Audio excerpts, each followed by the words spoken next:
Kalau selama ini kita mengenal VivoBook sebagai model laptop yang mengincar stylish dan juga modern, maka kali ini Asus memperkenalkan varian VivoBook yang baru yang mengincar bukan hanya sekedar stylish doang, tapi juga yang butuh performa tinggi terutama untuk urusan digital content creation, yaitu dengan nama VivoBook Pro. Seperti apa detailnya? Let's check it out!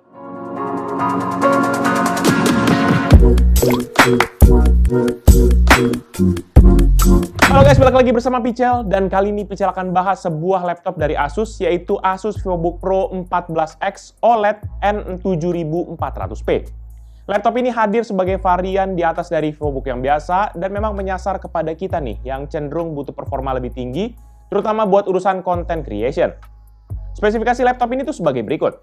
Prosesor Intel Core i7 11370H, RAM 16GB DDR4 Dual Channel 3,2 GHz, storage SSD NVMe dengan kapasitas 1TB, integrated GPU Intel Iris Xe Graphics dengan shared memory sebesar 1GB, discrete GPU NVIDIA GeForce RTX 3050 laptop dengan dedicated memory sebesar 4GB GDDR6 dan juga Studio Driver, dan yaitu layar OLED panel 14,0 inci 10-bit HDR dengan resolusi 2,8K atau 2880x1800 dan juga refresh rate sebesar 90 Hz.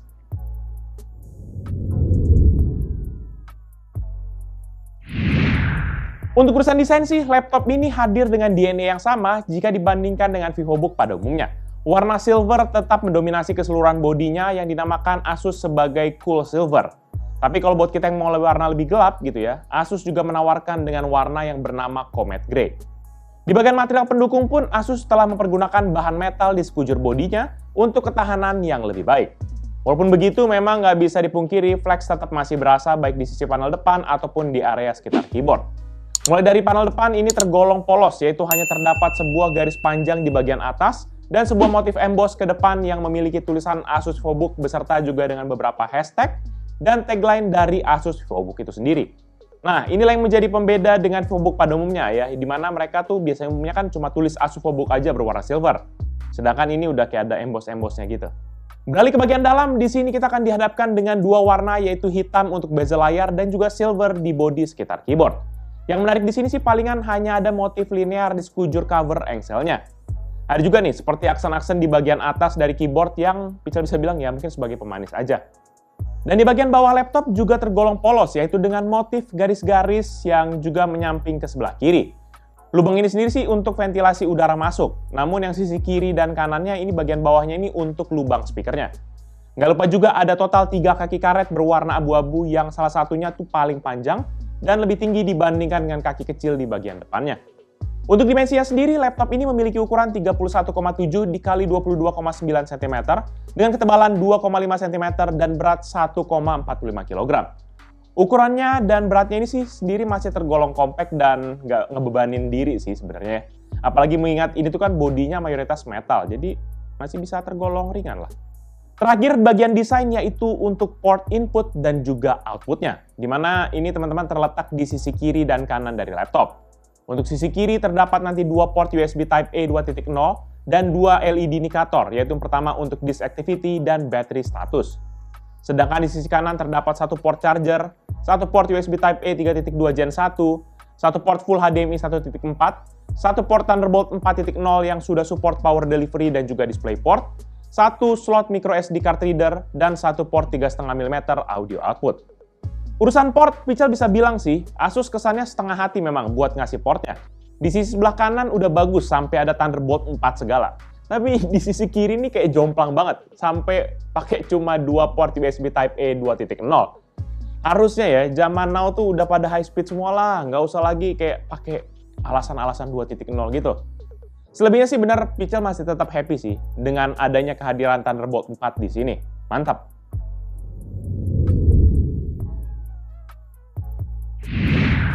Di bagian layar, ini yang Pichel bisa bilang sepertinya jadi nilai jual paling jos dari laptop ini.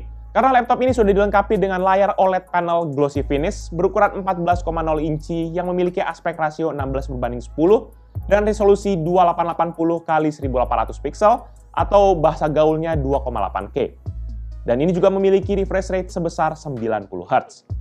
Panelnya ini tuh diproduksi oleh Samsung dengan kode SDC4154 atau ATNA 40YK04-0 yang memiliki color depth 10 bit, support HDR, dan juga color akurasi yaitu 100% DCI-P3, 133% sRGB, dan 95,7% Adobe RGB.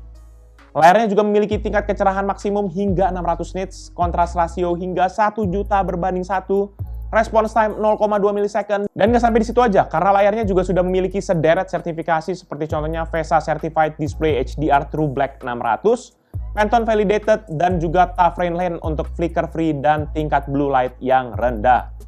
Secara kualitas layar sih, nggak usah Pichel banyak jelasin deh. Buat kita yang sudah pernah lihat layar OLED, bakal paham gimana kualitas dan juga tingkat kecerahan layarnya ini. Warnanya juga lebih kelihatan dan juga ditambah dengan resolusi yang sudah 2,8K menjadikan kepuasan tersendiri saat ngelihat layarnya.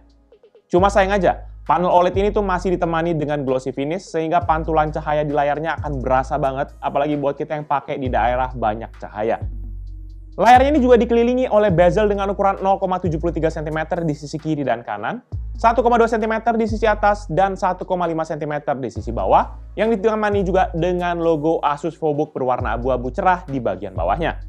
Dengan demikian, maka laptop ini memiliki screen to body ratio sebesar 86%. Dan kemudian untuk engselnya sendiri, laptop ini memiliki dua engsel di sisi kiri dan kanan, yang ditutupi oleh cover panjang yang tadi sudah Pichel mention di bagian desain. Engselnya ini sendiri sudah support bukaan hingga 136 derajat yang Pichel bisa bilang tergolong kurang lebar. Namun ini sudah support nih bukaan dengan satu jari aja. Jadi kayak udah mulai kayak naik-naik ke laptop premium lah ya. Cuma satu jari. Gokil.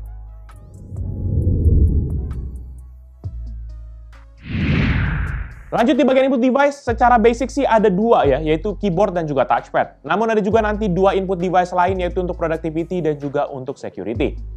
Untuk keyboard sih seperti biasa, ini adalah keyboard chiclet dengan bentuk kotak dengan ukuran 1,56 cm yang berwarna abu-abu lebih terang dibandingkan dengan bodinya.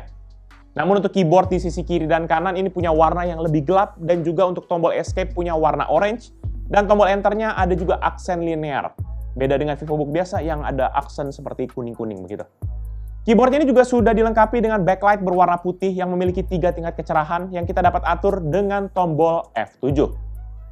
Secara feeling mengetik sih, ini memiliki profil yang agak berat ya teman-teman. Namun responsnya surprisingly enak banget dan berasa banget untuk ngetiknya. Feedback yang dihasilkannya pun tergolong silent dan juga nyaman buat kita pergunakan jangka panjang. Dan buat yang penasaran, berikut ini Pichel coba kasih contoh suara feedback dari keyboard Asus VivoBook Pro 14X OLED N7400p. Check this out.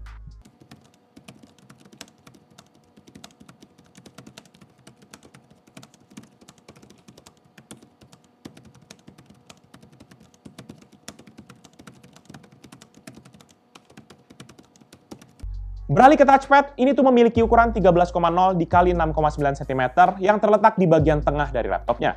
Desainnya juga hampir sama dengan bodinya, namun nggak terlihat nih tombol klik kiri dan klik kanan di touchpadnya.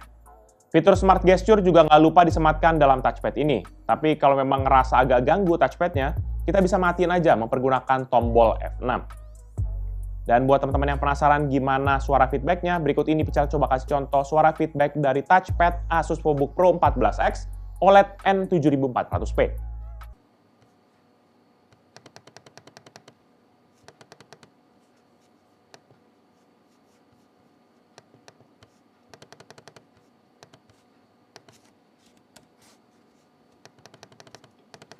Yang menarik dari touchpad ini sih sebenarnya adalah fitur untuk productivity yang dinamakan Asus sebagai Asus Dial Pad.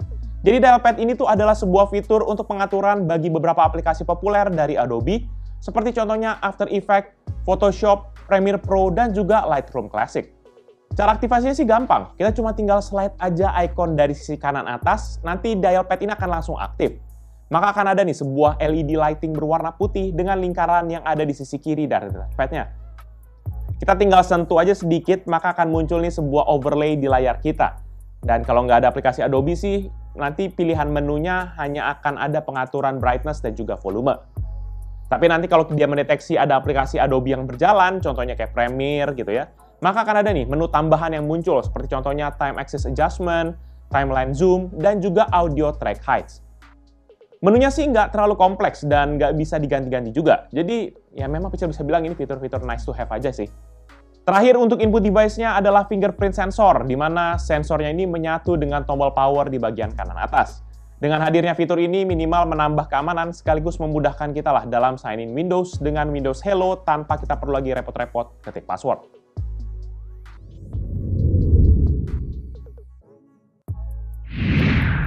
Nah, untuk bagian internal, laptop ini sendiri tuh dipersenjatai dengan prosesor Intel Core i7 11370H dengan codename Tiger Lake dan juga arsitektur 10 nanometer. Total inti prosesor ini sendiri tuh adalah 8 inti dengan 4 inti fisik dan juga 4 inti virtual, serta TDP sebesar 35 Watt. Selanjutnya untuk base frekuensi prosesornya sendiri adalah 3,3 GHz yang bisa turbo max hingga ke 4,8 GHz. Nantinya performanya juga dapat diatur mempergunakan AIPT ataupun Asus Intelligent Performance Technology yang bisa mengatur beberapa mode, yaitu yang pertama mode standar, performance mode, dan juga whisper mode. Kita tinggal pergunakan aja nanti shortcut Fn dan juga F untuk kita bisa ubah modenya. Nah, untuk tes performanya, kita jalankan nih serangkaian benchmark mempergunakan mode performance dan juga tetap kita colokkan kepada adaptor listrik agar bisa dapat performa terbaiknya. Yang pertama dengan Cinebench R20 dan dalam 3 kali pengujian, laptop ini mendapatkan skor rata-rata sebesar 2.341 poin. Berikut ini merupakan perbandingan dengan laptop dan PC yang Pica pernah review.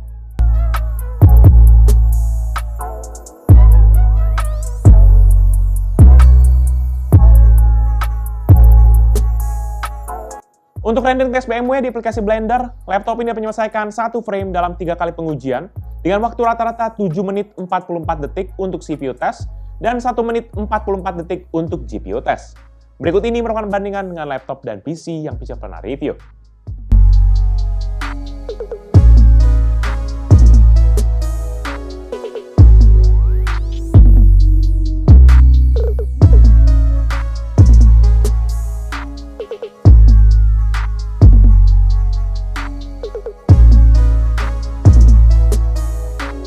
Untuk PC Mark 10 sebagai gambaran overall performa dari laptop ini, skor yang didapat adalah 8.817 untuk esensial, 8.998 untuk productivity, dan 5.962 untuk digital content creation. Secara rata-rata, laptop ini mendapatkan skor sebesar 5.586 poin. Berikut ini merupakan bandingan dengan laptop dan PC yang Pica pernah review.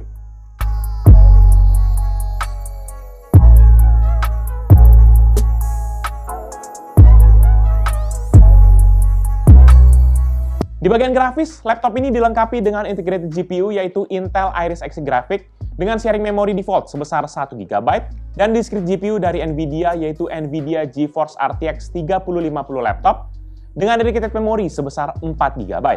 GPU ini sendiri tuh memiliki TDP 35 Watt yang bisa diturbo boost hingga 40 Watt. Dan untuk GPU ini sendiri juga mempergunakan studio driver dari Nvidia yang berbeda nih dengan normal ataupun game ready driver. Di mana studio driver ini tuh diaplikasikan ataupun difokuskan gitu ya kepada aplikasi-aplikasi productivity seperti contohnya dari Adobe, Autodesk, ataupun dari banyak aplikasi productivity lainnya. Walaupun gitu, kita tetap coba GPU-nya dengan 3D Mark Time Spy, dan pertama dengan integrated GPU, hasilnya adalah 1.296 poin untuk grafik dan 4.144 untuk CPU. Sehingga hasil rata-ratanya sebesar 1.444 poin. Dan yang kedua dengan discrete GPU dan hasilnya adalah 3.903 untuk grafik dan 4.485 untuk CPU. Sehingga hasil rata-ratanya sendiri adalah sebesar 3.980 poin. Berikut ini merupakan perbandingan dengan laptop dan PC yang Pica pernah review.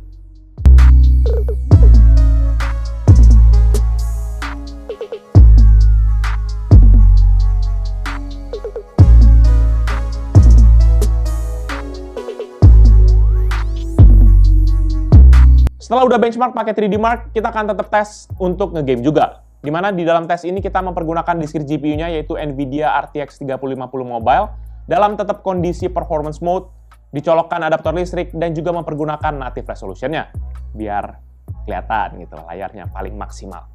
Yang pertama GTA 5 dengan native resolution atau 2880x1800 dengan setting very high, average frame rate di 48,5 dengan maksimum 57,3 dan minimum 35,5 fps. Untuk CSGO dengan native resolution dan juga setting high, average frame rate di 79,0 dengan maksimum 96,4 dan minimum 52,7 fps. Untuk Dota 2 dengan native resolution dan juga setting best looking, Average frame rate di 62,8 dengan maksimum 80,9 dan minimum 39,9 fps.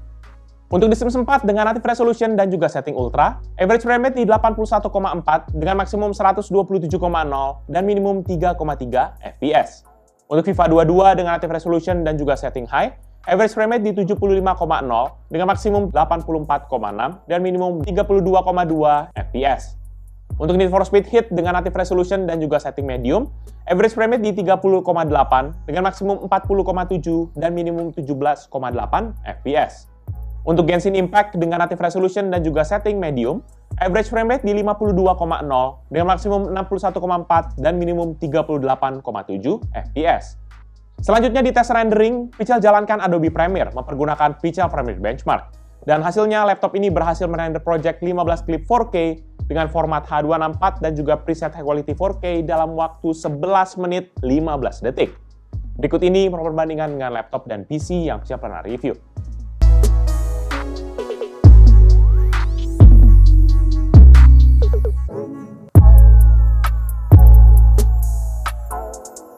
Untuk storage, laptop ini tuh mempergunakan SSD NVMe dari SK Hynix dengan kapasitas 1 TB. Dan untuk pengujian kecepatan storage-nya, kita tes mempergunakan Crystal Disk Mark dan hasilnya untuk sequential 1 MB dengan 8 task 1 thread sebesar 3,49 GB per second untuk membaca data dan 2,95 GB per second untuk menulis data. Sedangkan untuk urusan data kecil random 4 KB dengan 1 task 1 thread ada di 66,8 MB per second untuk membaca data dan 144,5 MB per second untuk menulis data. Di sektor pendinginan, laptop ini memiliki 2 buah kipas yang terhubung dengan beberapa heat pipe menuju CPU dan juga GPU-nya. Nanti udara segar akan masuk dari bagian bawah laptop dan udara panas akan dibuang melalui area engsel layar. Untuk kemampuan coolingnya, saat kita tes dalam keadaan idle, ya di dalam suhu ruangan 26 derajat Celcius dan juga mode balance, maka dalam keadaan idle, CPU usage laptop ini tuh berada di angka 5% dengan frekuensi yang berada di 1,2 hingga 1,5 GHz yang sesekali spike ke 3,3 hingga ke 4,7 GHz. Untuk daya yang dipergunakan sendiri berada di rata-rata 6 watt dan suhu yang ada di rata-rata 49 derajat Celcius. Saat kita stress test dengan AIDA 64, maka frekuensi prosesornya akan langsung naik ke level 4,5 GHz dan peak powernya itu akan menyentuh 38 watt dengan suhu inti hingga 93 derajat Celcius. Peak performance ini tuh nanti hanya bisa bertahan selama 1 menit saja dan kemudian nanti dayanya langsung drop ke 24 watt dengan suhu rata-rata di 82 derajat Celcius. Sedangkan untuk frekuensinya tuh masih naik turun dari 1,8 hingga ke 3,4 GHz. Untuk temperatur bodi laptopnya, dalam kondisi stress test, maka untuk area keyboard ini memiliki panas rata-rata di 44 derajat Celcius dan titik terpanas ada di 50 derajat Celcius dan terendah di 33 derajat Celcius. Sedangkan di bagian bawah laptop nih panasnya ini berada terfokus di bagian tengah, tepat di CPU dan juga GPU-nya. Dan di tengahnya ini memiliki panas rata-rata 46 derajat Celcius dengan titik tertinggi di 51 derajat Celcius dan terendah di 38 derajat Celcius. Jadi untuk panasnya sendiri memang saat lagi stress test lebih baik nggak usah dipangku deh ya, biar lebih aman, baik-baik kebakar tuh paha. Untuk urusan performa sih, laptop ini berada di level mid. Hasil benchmark surprisingly itu nggak ada yang terlalu menonjol. Dan Pichel juga nggak melihat ada hal yang terlalu menonjol juga sebenarnya di area seperti kayak rendering di Premiere dan juga di Blender BMW.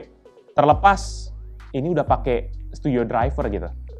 Bahkan beberapa laptop yang sebelumnya Pichel sudah pernah review dan juga punya GPU yang sama, bahkan bisa menghasilkan render yang jauh lebih cepat.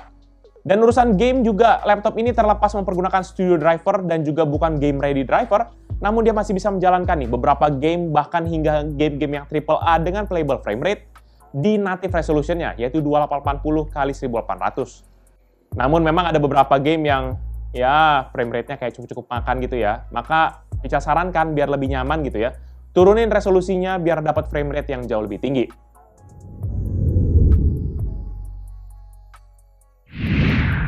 Sektor audio, laptop ini memiliki 2 buah speaker di sisi kiri dan kanan laptop, tepatnya di bagian bawah depan laptopnya. Audionya ditunding oleh Harman Kardon untuk kualitas suara yang jauh lebih baik. Secara kualitas suara sih ini normal-normal aja, di mana tingkat kekerasan suaranya berada di level standar. Saat kita tes audionya di full maksimal, maka laptop ini dapat menghasilkan suara rata-rata di 78,1 desibel dan maksimum di 84,5 desibel. Berikut ini merupakan contoh audio dari speaker Asus VivoBook Pro 14X OLED N7400p.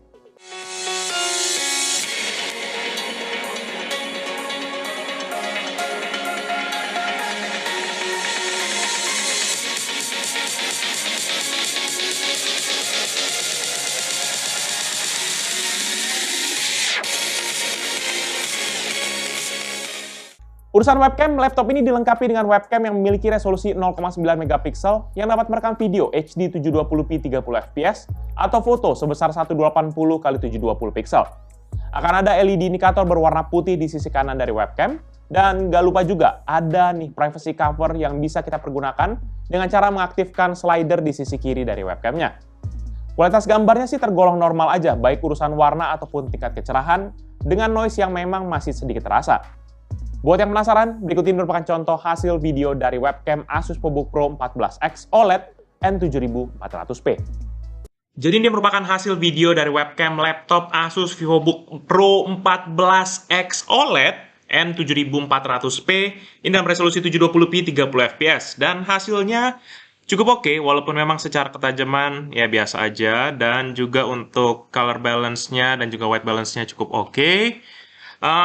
Noise juga masih tetap berasa, dan untuk mikrofon ini ada dua di bagian sebelah atas untuk menangkap suara. Harusnya hasilnya bagus, tapi kita akan coba lihat aja nanti. Oke, itu aja. Thank you. Dan gak lupa juga untuk urusan koneksi, laptop ini sudah dilengkapi dengan Wi-Fi dari Intel, yaitu Intel Wi-Fi 6 AX201 yang sudah support dual frekuensi, yaitu 2,4 dan juga 5 GHz. Gak lupa juga nih, sudah disematkan Bluetooth versi 5.2 di dalam Wi-Fi chipnya.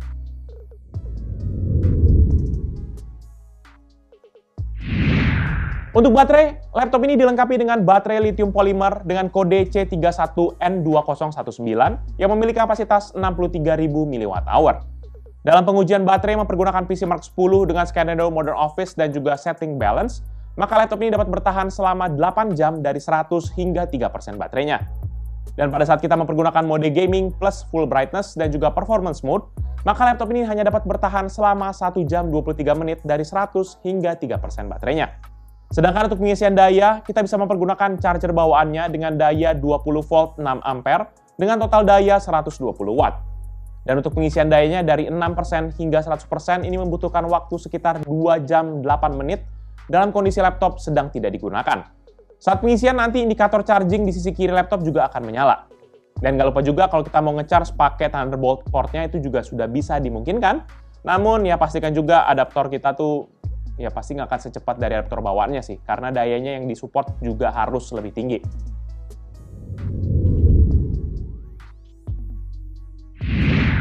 Terakhir untuk upgrade, laptop ini terlepas punya embel-embel Pro, namun sayang aja tetap memiliki keterbatasan di bagian upgrade-nya, yaitu hanya ada opsi upgrade di bagian storage saja.